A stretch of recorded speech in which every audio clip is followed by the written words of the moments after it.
ভগবান মহাপ্রভু কাঙাল বেশে জীবের দ্বারে হরিনাম দিলেন। মায়েরা, কাঙাল কাকে বলে?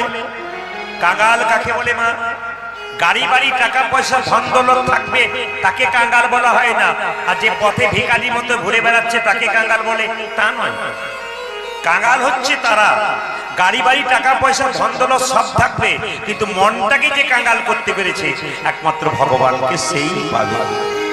যেদিন প্রচন্ড বৃষ্টি হয়ে যায়, আপনারা ঘর থেকে বেরোতে পারেন না, তখন কি বলেন? বিশেষ করে পুরুষ মানুষরা, আজকে ঘর থেকে বেরোতে পারলাম না গো, আজকে 1 টাকাও রোজগার হলো না। আমাদের পুরুষ মানুষের এইটাই হয়। সেই দিনটাকে আপনারা দুর্দিন ভাবেন, কিন্তু তত্ত্ব বলছে ওই দিন দুর্দিন নয়। প্রচন্ড বৃষ্টি হয়ে গেল, বজ্রপাত হয়ে গেল, ওগুলা সংসারিক মানুষের দুর্দিন। কিন্তু দুর্দিন কোন দিন? আমাদের ভক্ত মানুষের।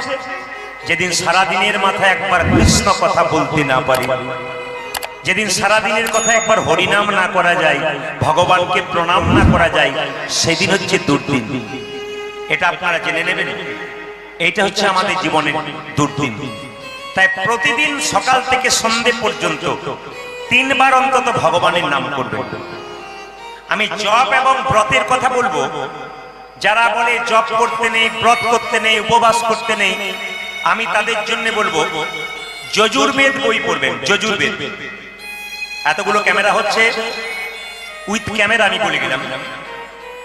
যজুর্বেদ 19 নম্বর শ্লোকের 19 নম্বর অধ্যায়ের 30 নম্বর শ্লোক, মন দিয়ে শুনবেন, কথা কম।